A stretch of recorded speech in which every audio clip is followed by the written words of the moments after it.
Now, David, you have produced this set of wonderful slides here. This one took my breath away. The fourth forum of the commanders of, quote, European land forces. Here are those men in the library somewhere, and I'll just show this one. We've got them talking in a very smart room amongst all the flags. Here they are unified on the stairs. What's going on? Oh, well, this is easy. Let's just do this, the basic, very basic HUT 6 traffic analysis on this.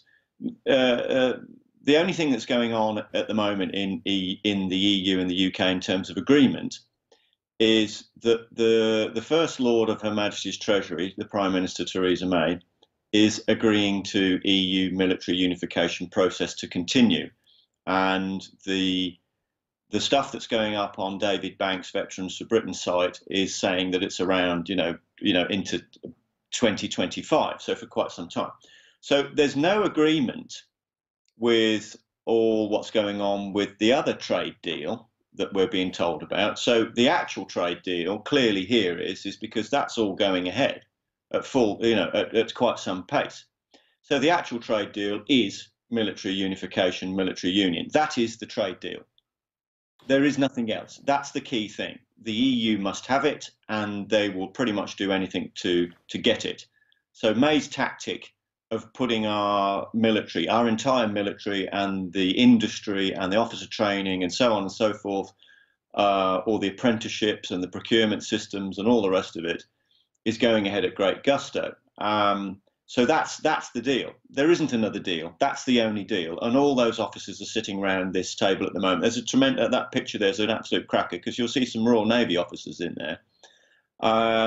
Is that, well, they're getting on and they're agreeing it all. There's some, at David. the moment, clearly, they're in their national uniforms. And the question is, of course, is how long is that going to remain so? Because at a certain stage, my forecast is that the EU will appoint over those officers, and those EU appointed officers will turn up in EU uniform. David, that is a tremendous point, because, of course, when the UK column first started working on this, I'm going to call it blatant treason. We're going back to 2009, 2010.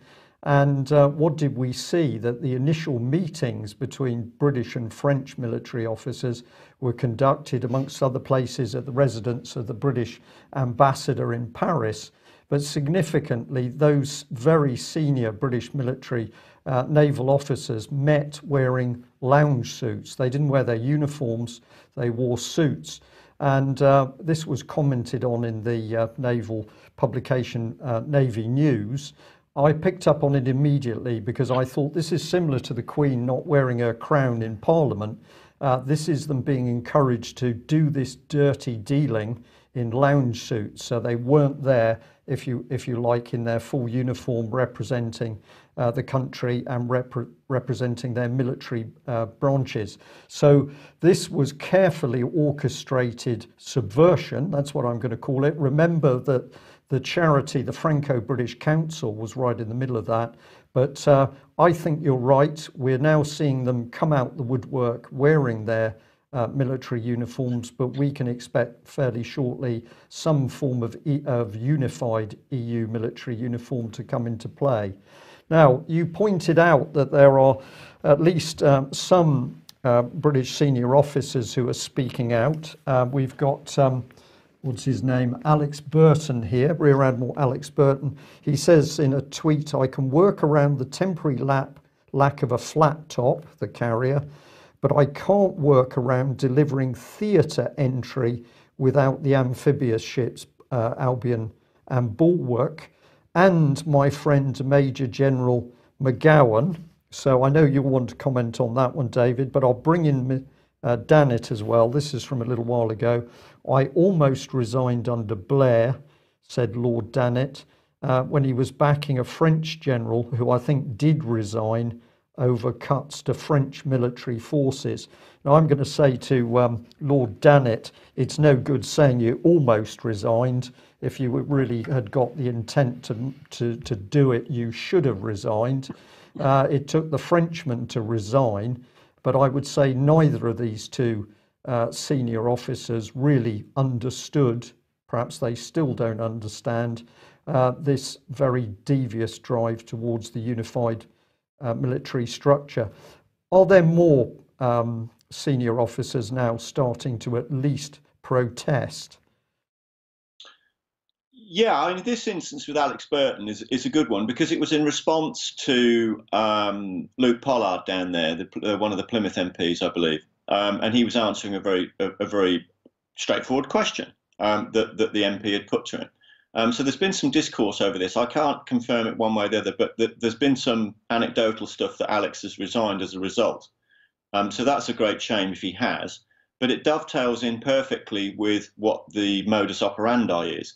So let's go back to the original chronology here, whether it be Britain or France and their generals and admirals or ours. That what we're dealing with here is we're dealing with EU military unification. We are not dealing with defence cuts. They appear on a national level as defence cuts, but that's not what they are. So it's no good talking about defence cuts. We have to talk about the militaries, the national militaries being unified into an EU force at single point control.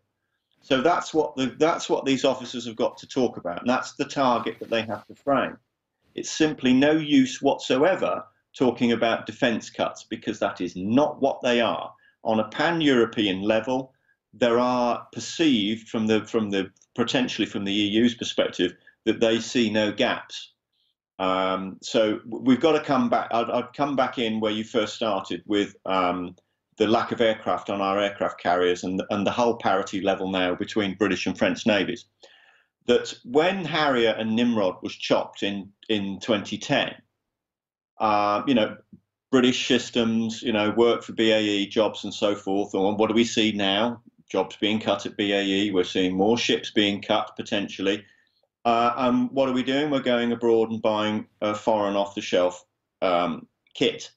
No good to us as a nation whatsoever, either industrially or militarily. So in terms of what you're saying about what's dangerous, when you were commenting about what's dangerous with importing potentially either French aircraft and French pilots onto our aircraft carriers or American pilots and American planes, I've really got to quote comments that were made to me by Commander Phil Ingham, who run a lot of the operations in Iraq. It's incredibly dangerous. It really is. So, Brian, you're absolutely 100% correct on that. So in terms of the other officers, they are speaking out, but we've just got to move the debate on from cuts because as one of the first admirals I met when I was looking at the defence scene in terms of cuts, and we didn't know what we knew then now, he said this has got nowhere over 30 odd years. It's just like perceived as banging the drum. So in order to move the debate on, we've got to talk about unified military process, which the EU owns and our government is agreeing to. That is the trade deal, nothing else. I think this is the other thing is because people keep going on about NATO. Well, NATO has just brought everybody in as a national military, as a bus, and dropped everyone off in Brussels there with Federica Mogherini. Mm. And one of the things that's we've got to state here really is that NATO doesn't have a bank. The EU has a bank. And believe you me, they will take control, and they'll take control through there being one pot of money to do this. There will not be two pots of money. There will not be a pot of money for NATO, and there will be another pot. There'll just be one, and the EU will control it. They have to have single point control because that's the whole concept. David, this is really serious stuff. I know that there are still some people who watch the UK column who get a little bit squeamish when we talk about the military because in principle they see the role of the industrial military complex. They see huge global corporations making vast amounts of money from death, basically. We are totally sympathetic with that view, but the reason that we're concentrating here on we'll say the politics of what's happening around Britain's military is that once Britain's military has gone under the control of the European Union, it does not matter what happens in the so-called Brexit because we no longer have a nation state. This is the real importance of this. And you're saying that Prime Minister Theresa May is doing this under the cover of a trade deal, but what she's actually doing is selling the military. Let's come on to some proof as to what's happening. And my goodness, you've got some astonishing stuff here. European Union external action, I think we've mentioned them before, the military planning and conduct capability. So this is all there in front of us if we know where to look for it. We've got a concept note, operational planning and conduct capabilities for CSDP missions and operations. So this is all to do with the EU command and control structure. And I'll read the last paragraph on this. It says the overall political aim, according to the Council's conclusions, is to improve the EU's capacity to react in a faster, more effective and, quote, more seamless manner as part of an EU comprehensive approach. Moreover, strong emphasis is put on enhancing civilian military synergies and on building on existing EEAS structures. Now that civilian military synergy not only involves procurement, I think, Mike, they're also hinting here at this integration with civilian police forces and the military. I'll go back to the 2015 European Defence Agency conference, and they were doing a lot more than hinting about it. They were talking about it openly. Right. So there we are. Now, the small print always counts. And if you read the article I've just shown you, we're into the small print here.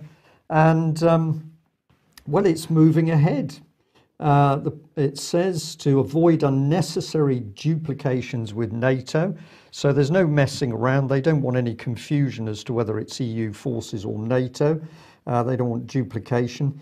And they're talking about a, quote, permanent operational planning and conduct capability at the strategic level for non-executive military missions, working jointly and ensuring an integrated civilian military CSDP engagement with the planning and conduct capabilities. This is the command and control structure visible now, David, and these people are already running an EU military. It just hasn't quite broken surface. Correct. That's absolutely correct. This is the How to Take Command manual. So we've got a lot of anecdotal stuff from former senior officers on this, in terms of one particular officer said to me, oh, well, he was all right with it just as long as it was funded properly. So there was no caution as regards the creeping of national sovereignty. So in terms of the nuts and bolts here, I've got to give all credit to Major General Julian Thompson, Royal Marines, who spoke at the Bruges Group, who gave an absolutely first-rate speech, hit the nail on the head, exactly what needs to be talked about from the whole round robin, from engineering, jobs, procurement, shipyards, all the way through to the coalface in the Royal Marines or the Navy or Air Force or whatever. So what he said was brilliant, and that needs precipitating out. But you're quite right. This is the Take Command manual. And everybody's got to understand that the reason this is important, it's the key thing the EU require in order to get their treasury. So this component, this major component of unifying Europe, i.e. military union, will get them their treasury in order to manage it. Once they've got their treasury, they will then tax, set a single point budget and allow them to precipitate with all of the euros issued.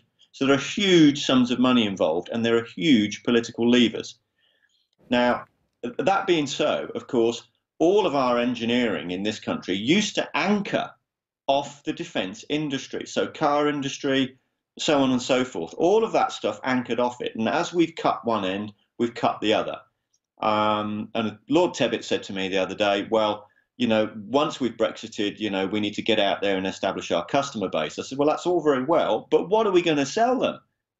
Because all the engineering has been absolutely annihilated. So we've, you know, this is a very key thing. So for May to be going down this avenue, it flies in the face of exactly what Brexit is. Because how can you have this facade of, you know, oh, we're leaving, but our military and all our engineering, all the decent stuff that's left in BAE, Babcock, Rolls-Royce, whatever, is going to go in. It's going to go into this. So that's Brexit, is it? No, it isn't. That's right. That's something completely different. David, yes, Julian Thompson obviously picked up on that, but he said we were stumbling into a trap. Now, it is a trap, The UK column hasn't stumbled into that trap because we were warning about it years ago. We were absolutely correct on everything we said. We're still waiting for